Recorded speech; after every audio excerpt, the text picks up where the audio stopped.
With curious intrigue, Dracolin watched the girl, most nearly his age, 19 or so he imagined, as curvy as her form was, standing at the edge of Sontran's cliff. Yet she was an odd sort of creature. She wasn't a shadow elf like him, or a high elf, or river elf either, not with having rounded ears. He'd never seen anything like it. And yet she had the slim elf-like form of any of them. So, what was she? Her hair hung over her shoulders in waves of red curls. He'd never seen anything like it, except for the merfolk, of course. Her eggshell-colored tunic was belted at the waist with some kind of forest green pouch, and the garment at her legs were leggings like a man would wear as she paced along the edge of the cliff. He cocked a brow, admiring her shapely legs, as he stood hidden in the deep shadows of Darkland Forest. The female elves wore gowns or full-bodied breeches, never showing off the curve of their legs. So, the sight of the enchanting creature had stopped him in his tracks. She glanced in his direction. His heart stilled. She couldn't see him, not as dark as the woods were this time of morning in the middle of spring. She couldn't hear him, as quietly as he stood observing her, barely breathing.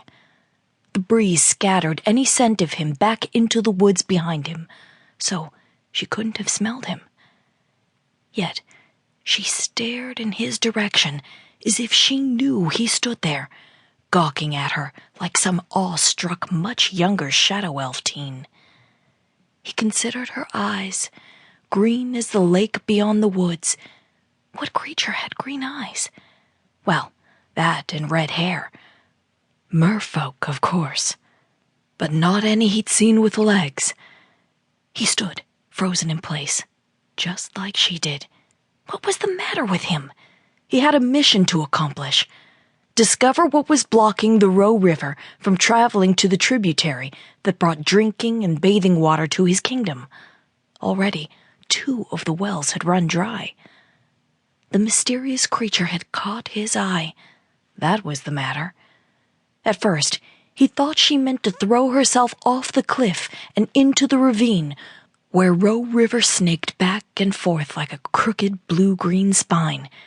He intended to stop her, too, if he could reach her quickly enough. Vaguely, he heard the sound of birds chirping deep in the woods, and the river rushing through the ravine, echoing off the red and gold-banded canyon walls.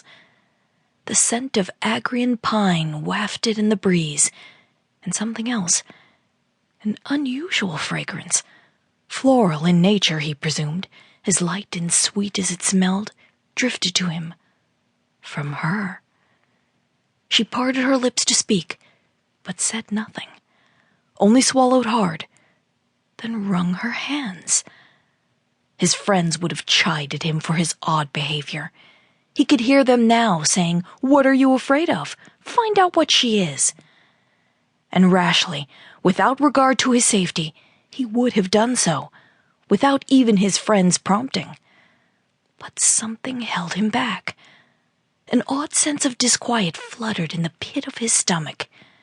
Even his body temperature seemed to elevate under her scrutiny.